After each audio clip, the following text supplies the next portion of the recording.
നിങ്ങളുടെ വിവാഹം അത് നടക്കില്ല അനന്തു. എടുത്തടിച്ചതുപോലെയായിരുന്നു ഗിരിയേട്ടന്റെ വാക്കുകൾ. കാരണം കാരണം ഞങ്ങൾക്കിടയിൽ അങ്ങനെ ഒന്നുമില്ല.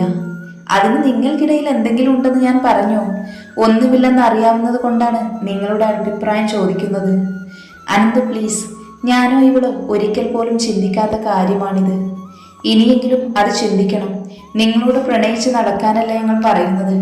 വീട്ടുകാരും നാട്ടുകാരും അറിഞ്ഞ് നിയമപരമായി കല്യാണം കഴിക്കാനാണ്. പക്ഷേ ശിവ, ഞങ്ങൾ എങ്ങനെ? ഇല്ലടാ, അത് ശരിയാവില്ല. എന്തുകൊണ്ടാ ഏട്ടാ? ഏട്ടൻ ഇഷ്ടപ്പെടാതിരിക്കാനുള്ള എന്തെങ്കിലും കുറ്റം സൗഭാഗ്യയിലുണ്ടോ? അങ്ങനെയല്ല മോളെ, വിവാഹത്തെക്കുറിച്ചൊന്നും ഞാനിതുവരെ ചിന്തിച്ചിട്ടില്ല. പിന്നെ ഞങ്ങൾക്കിടയിൽ നല്ലൊരു സൗഹൃദമുണ്ട്. നല്ല സുഹൃത്തുക്കൾക്ക് നല്ല കപ്പിൾസ് ആകാൻ പറ്റുള്ളൂ ഗിരി. സച്ചേട്ടൻ പറഞ്ഞതും ഗിരിയേട്ടൻ സൗഭാഗ്യയെ ഒന്ന് നോക്കി. അവളെപ്പോഴും നടക്കുന്നതെന്ന് മനസ്സിലാകാതെ കിളി പോയിരിക്കുക. നിങ്ങളൊന്ന് ആലോചിച്ച് നോക്ക്. എപ്പോഴായാലും നിങ്ങളൊരു വിവാഹത്തിന് സമ്മതിച്ചേ പറ്റൂ. ഗിരി മറ്റൊരു പെൺകുട്ടിയെ കെട്ടിയെന്ന് വിചാരിക്കുക. അവൾ നല്ല കുട്ടിയായിരിക്കാം. പക്ഷേ എത്രയൊക്കെ ആയാലും ഒരു പെണ്ണ് അവളുടെ ഭർത്താവിൻ്റെ കാര്യത്തെക്കുറിച്ച് സ്വാർത്ഥയായിരിക്കും. നീ ഗൗരിയെ സ്നേഹിക്കുന്നതും നമ്മുടെ ഈ കൂട്ടും ഒന്നും അംഗീകരിക്കാൻ പറ്റാത്തൊരു കുട്ടിയാണെങ്കിലോ? നിനക്ക് പറ്റുമോ ഗിരി നിന്റെ പെങ്ങളെ സ്നേഹിക്കാതിരിക്കാൻ? ഇല്ലെന്ന് നിർവികാരതയോടെ ഏട്ടൻ തലയാട്ടി. ഇനി ഭാഗ്യയുടെ കാര്യം നോക്ക്. നീ പറഞ്ഞിട്ടില്ലേ ഈ സൗഹൃദ കൂട്ടത്തെ മറ്റെന്തിനേക്കാളും കൂടുതൽ നീ ഇഷ്ടപ്പെടുന്നുണ്ടെന്ന്. പക്ഷേ നിന്റെ കല്യാണം കഴിഞ്ഞാൽ പിന്നെ അവൻ്റെ ചുറ്റുപാടാണ് നിന്റെ ലോകം. വല്ലപ്പോഴുമുള്ളൊരു ഫോൺ കോൾ അല്ലെങ്കിൽ ഒരു കണ്ടുമുട്ടൽ, അതിലൊതുങ്ങും നമ്മുടെ ഈ സ്നേഹം. നാളെ വിവേക് അമ്മുവിനെ സ്വന്തമാക്കി കഴിയുമ്പോൾ അവരും ഈ കൂട്ടത്തിൽ ചേരും. അപ്പോൾ നിങ്ങൾ രണ്ടുപേരുമാകും ഞങ്ങളിൽ നിന്ന് അകന്നു പോകുന്നത്. അനന്തേട്ടാ, ഇതൊരു ഇമോഷണൽ ബ്ലാക്ക് മെയിലിംഗ് അല്ല. നിങ്ങൾ തമ്മിൽ ഒന്നാകണമെന്ന് ഗൗരി അത്രയ്ക്ക് ആഗ്രഹിച്ചതുകൊണ്ടാണ്. ഇവരുടെ ആഗ്രഹം നമ്മുടെ എല്ലാവരുടെയും ബന്ധം എക്കാലവും നിലനിൽക്കാൻ നല്ലതാണെന്ന് തോന്നിയത് കൊണ്ടാണ് ഇങ്ങനെയൊരു പ്രപ്പോസൽ നിങ്ങളുടെ മുന്നിലേക്ക് വെക്കുന്നത്. ശിവേട്ടൻ്റെ വാക്കുകൾ കേട്ടതും ഗിരിയേട്ടൻ എന്നെ ഒന്ന് നോക്കി. എൻ്റെ കണ്ണ് നിറഞ്ഞത് കണ്ടതും ഏട്ടൻ എന്നെ നെഞ്ചോട് ചേർത്തു. എൻ്റെ ഏട്ടനെ എന്നും ഇതുപോലെ കാണാൻ വേണ്ടിയാ. നമ്മുടെ ഈ കൂട്ട് എന്നും സ്നേഹത്തോടെ ഒത്തൊരുമയോടെ കാണാൻ വേണ്ടിയാ. ഇവൾ എൻ്റെ ഏട്ടൻ ചേർന്ന പെണ്ണാണെന്ന് ഉറപ്പുണ്ടെനിക്ക്. അന്ന് ശിവചേച്ചിയുടെ കൂടെ ഹോസ്പിറ്റൽ പോയപ്പോൾ ഞാൻ പോലും ഏട്ടൻ്റെ കാര്യം മറന്നതാ. അപ്പോഴും ഇവളാണ് ഏട്ടൻ്റെ അന്നേരത്തെ അവസ്ഥയെക്കുറിച്ച് എന്നോട് പറഞ്ഞത്. അത്രയ്ക്ക് ഏട്ടനെ ഇവൾ മനസ്സിലാക്കിയിട്ടുണ്ട്. എന്നെ നെഞ്ചിൽ നിന്ന് അടർത്തി മാറ്റി ഏട്ടൻ എല്ലാവരെയും ഒന്ന് നോക്കി. നിങ്ങൾ പറയുന്നതൊക്കെ ശരിയാണ്. പക്ഷേ സൗഭാഗ്യക്ക് ഞാൻ എങ്ങനെ ചേരും? ഇവളുടെ കുടുംബവും ഇത് അംഗീകരിക്കുമെന്ന് തോന്നുന്നുണ്ടോ? എല്ലാത്തിലുമുപരി എന്നെ പോലൊരു സാധാരണക്കാരനെ ഇവൾക്ക് അംഗീകരിക്കാൻ പറ്റുമോ സൗഭാഗ്യ? ഏട്ടൻ്റെ ചോദ്യം സൗഭാഗ്യയോടായതും അവളൊന്ന് ഞെട്ടി. മറുപടി പറയാതെ അവൾ കടലിലേക്ക് നോക്കിയിരുന്നു. ഭാഗ്യ, പറ അനന്തേട്ടാ, നിന്റെ മനസ്സിൽ ഒരിക്കൽ പോലും ഗിരിയോട് ഇഷ്ടം തോന്നിയിട്ടില്ലേ? നന്ദുവേട്ടൻ ഇങ്ങനെ ചോദിക്കേണ്ടതിൻ്റെ പ്രസക്തി എന്തെന്ന് മനസ്സിലാകാതെ ഞങ്ങളെല്ലാവരും ഏട്ടൻ്റെ മുഖത്തേക്ക് നോക്കി. ആളൊരു കള്ളച്ചിരിയുമായിട്ട് സൗഭാഗ്യയെ തന്നെ നോക്കി നിൽക്കുക. ഭാഗ്യ, നിന്നോട് ചോദിച്ചത് ഒരു തവണ പോലും ഇവനെ നീ പ്രണയിച്ചിട്ടില്ലേ? അത് അനന്തേട്ട, നീ ധൈര്യമായിട്ട് പറമോടെ. ഇഷ്ടമായിരുന്നു എനിക്ക്. പക്ഷേ ഇപ്പോൾ എൻ്റെ മനസ്സിൽ ഗിരിയേട്ടൻ നല്ലൊരു സുഹൃത്ത് മാത്രമാണ്. സൗഭാഗ്യ പറഞ്ഞതും ഞെട്ടലോടെ ഞങ്ങൾ എല്ലാവരും നന്ദുവേട്ടനെ നോക്കി. ഏട്ടൻ അതേ ചിരിയോടെ തന്നെ ഞങ്ങളെ നോക്കി കണ്ണടിച്ച് കാണിച്ചു. ഇപ്പോഴത്തെ കാര്യം അവിടെ നിൽക്കട്ടെ. നീ ഇവനെ ഇഷ്ടപ്പെട്ടതിനെ കുറിച്ച് പറ. എനിക്കറിയില്ല ഏട്ടാ. ആദ്യമായി കണ്ടപ്പോൾ എൻ്റെ അനന്തേട്ടനെ രക്ഷിച്ച ആളെന്ന തരത്തിൽ ഒരടുപ്പം തോന്നി. ഒരു നോട്ടം കൊണ്ട് പോലും എന്നെ ശ്രദ്ധിക്കാത്ത ആളോട് എന്തിനോ ദേഷ്യം തോന്നി. പിന്നീട് ഗൗരിയെ പ്രാണനേക്കാൾ കൂടുതൽ സ്നേഹിക്കുന്ന ആ ഏട്ടനോട് ഒരു കുഞ്ഞു ഇഷ്ടം ഞാൻ പോലും അറിയാതെ വന്നു. അത് പ്രണയമായി മാറിയതും പെട്ടെന്നായിരുന്നു. ജീവിതത്തിൽ ആദ്യമായി എന്നെ അടിച്ചത് ഗിരിയേട്ടനാണ്. അന്നേ ഉറപ്പിച്ചു, കെട്ടുന്നുണ്ടെങ്കിൽ അത് ഈ കലിപ്പന ആയിരിക്കുമെന്ന്. പക്ഷേ അത് പ്രകടിപ്പിക്കാനുള്ള ധൈര്യം എനിക്കില്ലായിരുന്നു.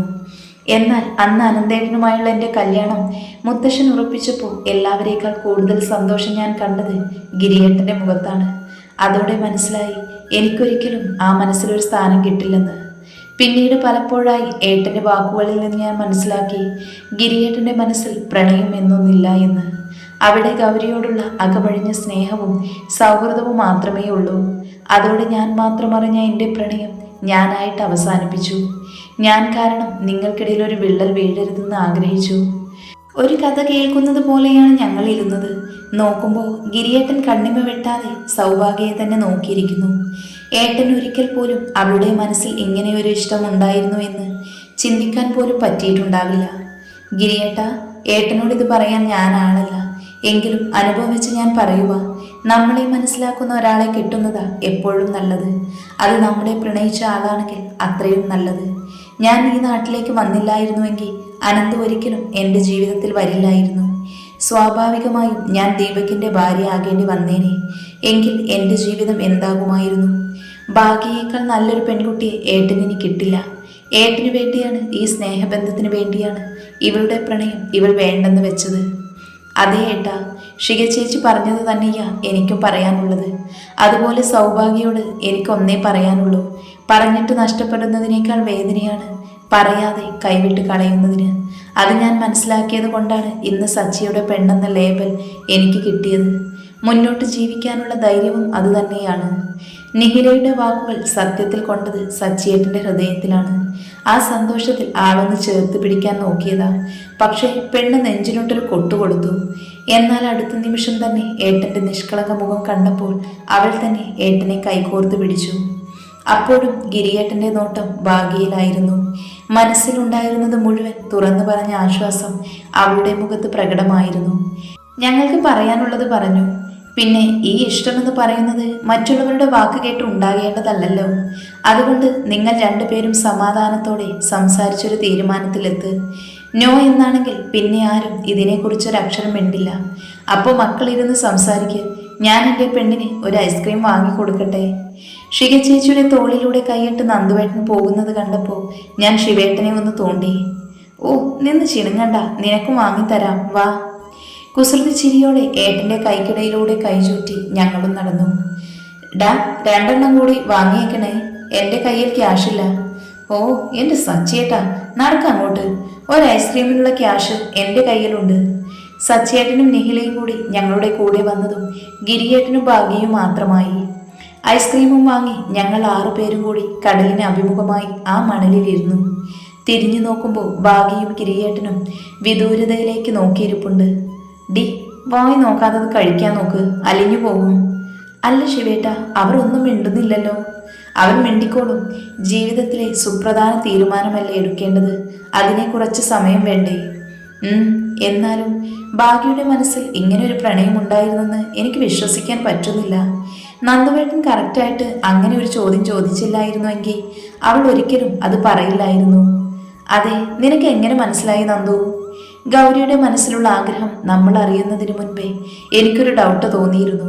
നിങ്ങൾ ഓർക്കുന്നില്ലേ, അന്ന് കുടുംബക്ഷേത്രത്തിൽ വാർഷികം കഴിഞ്ഞ് നമ്മൾ എല്ലാവരും ഗൗരിയുടെ വീട്ടിൽ നിന്നത്? അന്ന് രാത്രി ആ ഏറുമാടത്തിൽ വെച്ച് അവളൊരു പാട്ട് പാടിയിരുന്നു.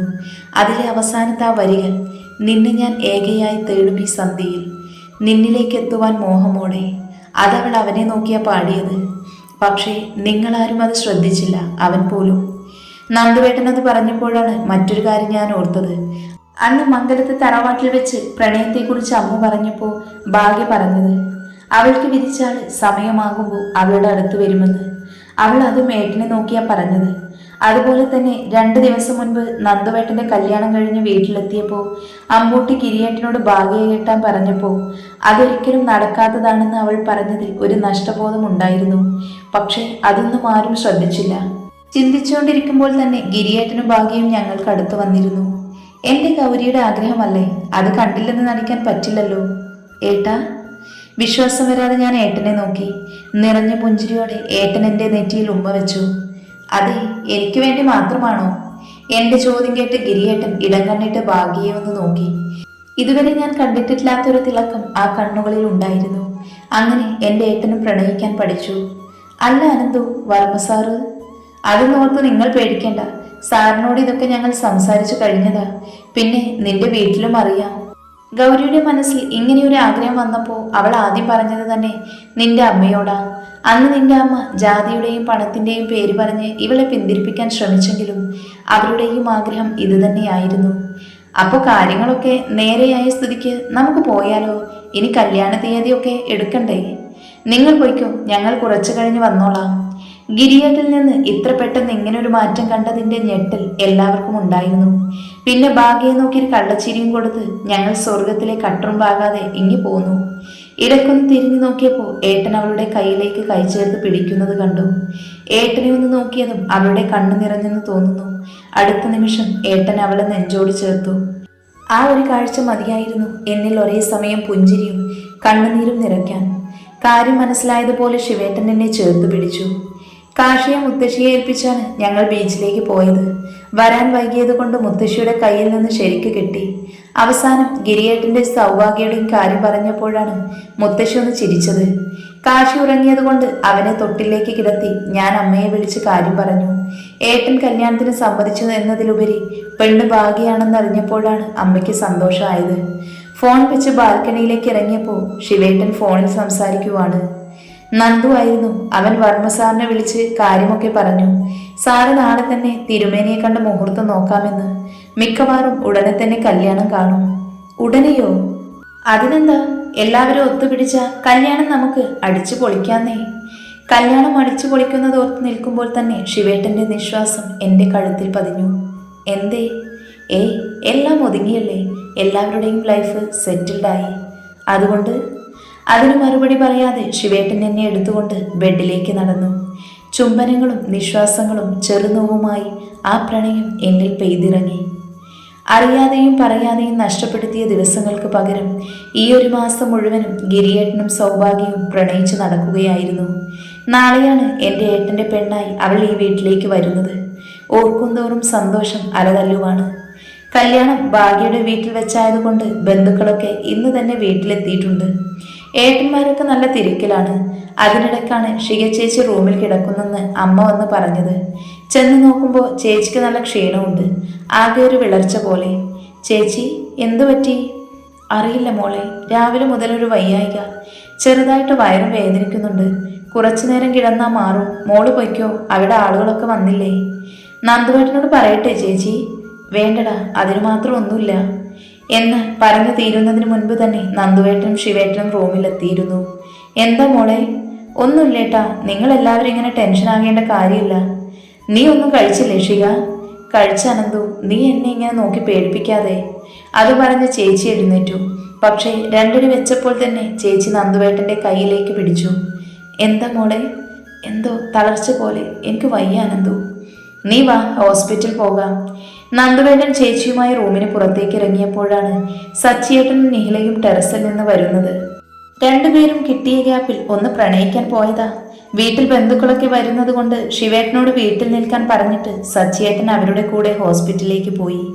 അതുവരെ ഉണ്ടായിരുന്ന സന്തോഷമൊക്കെ പോയതുപോലെ തളർച്ചയോടെ ഏട്ടന്റെ കയ്യിൽ തൂങ്ങിപ്പോകുന്ന ഷിക ചേച്ചിയുടെ മുഖമാണ് മനസ്സിൽ.